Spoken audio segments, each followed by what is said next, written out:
TV network mobile app is now available. You can now catch up on our breaking news, stream our programs live,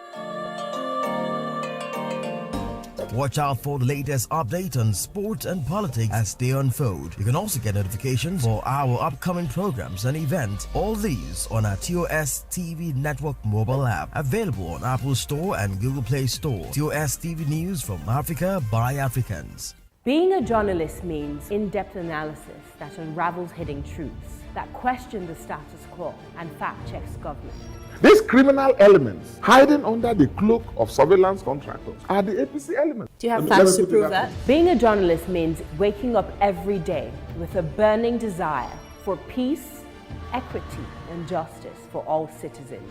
We're being told that the choice you have is to take the lesser of two evils. It means patriotism via the prism of objectivity and accountability. It means giving my platform to the masses to discuss issues that matter to them. Some of them, if they bring budget, and the budget they look. Some of them sleep. They're going to ask how much you are on. I have it. Thereby shaping government policies and laws. My name is Osasu Igbenedion, and I am the People's Journalist. Hello and welcome to TOS TV, your digital first Pan-African network. I am Stephanie Odia, and this is TOS News Track. Now, these are the stories we are tracking at this time. We start with stories from Nigeria. Now, on Tuesday, Nigeria's Buhari met behind closed doors with President Patrice Talon of Benin Republic at the State House, Abuja, and assured him and other West African neighbors of the importance of good neighborliness. The president, according to a statement, promised to continue to work with neighboring countries.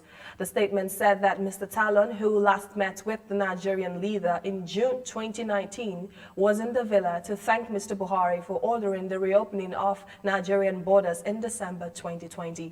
Noting that the challenges of 2020 were huge, he stressed that the same challenges may remain in 2021. And he said, and our relationship as neighbors must therefore remain cordial.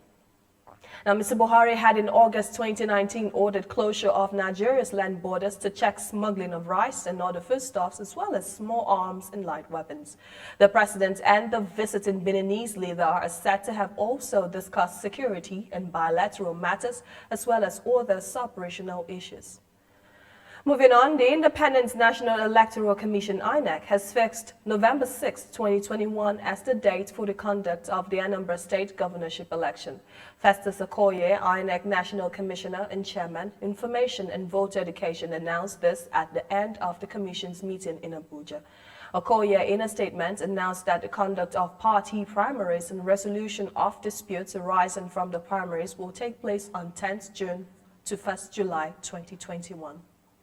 He enjoined political parties to conduct rancor-free primaries, guarantee level playing field for all aspirants, and conduct necessary due diligence on all forms and documents that will be submitted to the Commission. Okoye also expressed concern about the spate of acrimonious primaries, as well as the nomination of unqualified candidates, which results in avoidable litigations and the nullification of elections by election petition tribunals.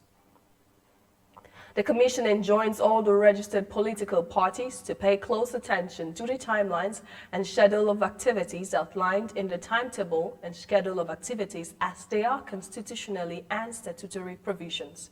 Also, he said, we urge all the stakeholders to support the Commission's effort to strengthen the electoral process, including the deployment of technology to deliver free, fair, and credible elections, the statement read. Now you are watching News Track on your digital first Pan-African news network, TOS TV. Up next, stories from across Africa and the international scene. Stay tuned.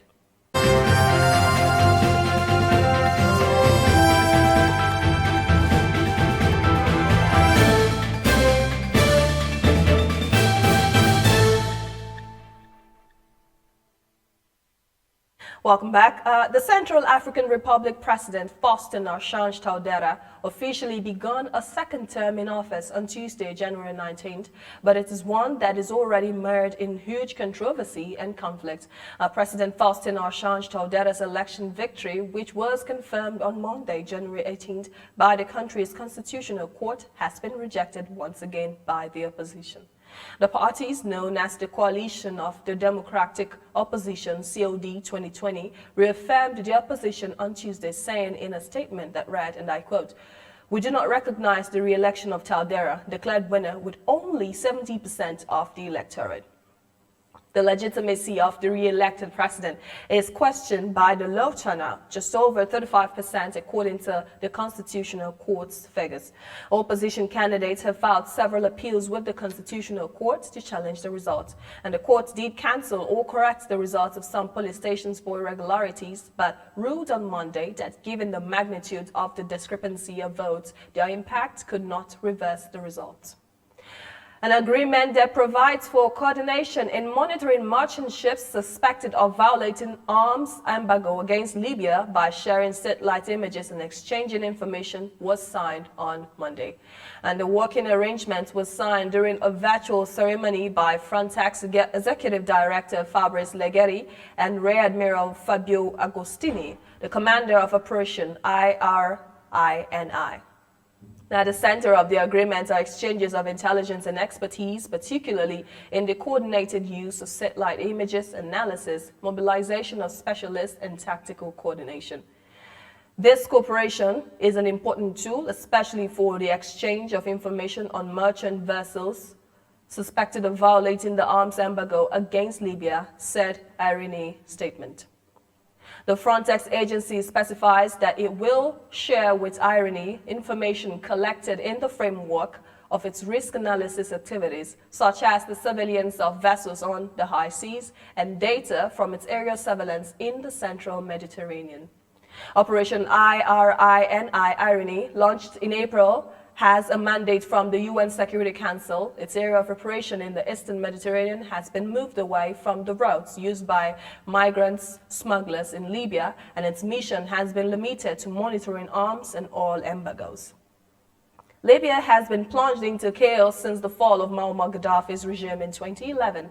The two authorities are vying for power with foreign backings, the UN-recognized government of national unity in Tripoli, and a power embodied by Khalifa Haftar, a strong man controlling the east.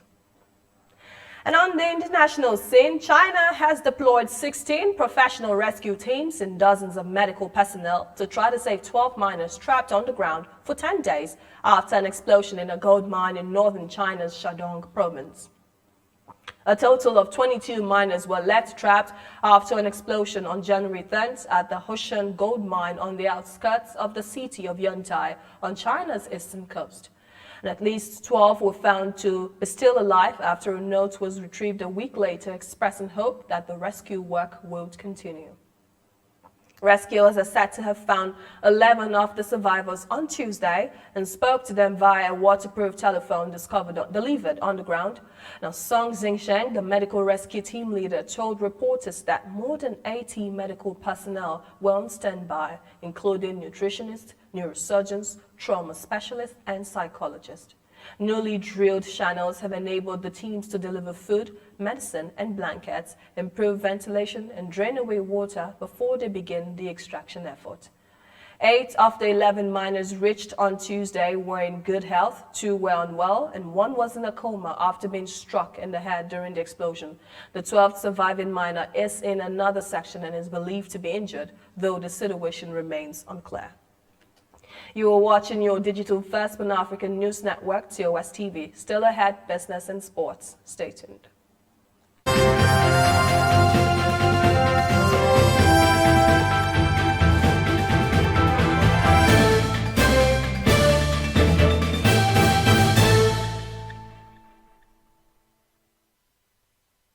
Thank you for staying with us. We move to business, where the Federal Inland Revenue Service FIRS said its total tax revenue in the year 2020 amounted to 4.9 trillion naira. The service explained that the landmark achievement represents approximately 98% of the national tax target of 5.076 trillion set for the FIRS by the federal government. This was disclosed by Mohammed Nami, the executive chairman of FIRS, during a press conference on Tuesday in Abuja. Nami pointed out that the near 100% collection feat was remarkable in view of the debilitating effects of COVID-19 on the Nigerian economy, the all-time low price of crude oil, disruptions for businesses during NSAS protests. Now, the FIRS boss also stressed that the feat was possible despite the generous tax waivers granted by the service to ease the impact of COVID-19 shutdown, additional tax exemptions granted to small companies in the 2019 Finance Act, and insecurity in some parts of the country. Nami also noted that the service recorded the feat at a time when price of oil hit an all-time low. The executive chairman attributed the FIRS revenue generation success in 2020 to a number of reforms initiated by the board and management of the service under his leadership. And now to sports. A goal and assist for Nkwakeme in Trabzonspor's win. Now, Nkwakeme has enjoyed a torrid time in front of goal this season, but he was able to end his drought at the Senor Guinness Stadium. The striker put Trabzonspor in front in the 21st minute thanks to an assist from Sekan Hassan. He then provided to his side second of the game in the 56th minute as he played a delightful pass to Flavio for the goal. The Nigerian has now netted 5 goals in 15 league appearances for Trabzonspor this season. Now, Trabzonspor remains 7th on the log with 30 points from 19 matches played so far. And that is TOS News Track on your digital first Pan-African network. For more updates, please visit www.tostvnetwork.com. Do follow and like TOS TV Network on Facebook, Twitter, and Instagram. And remember to subscribe on YouTube. Now, TOS TV is also available on TS TV Africa as TOS News on channel 138. To stay with us and enjoy more programs on TOS TV Network. I am Stephanie Odia. Bye for now.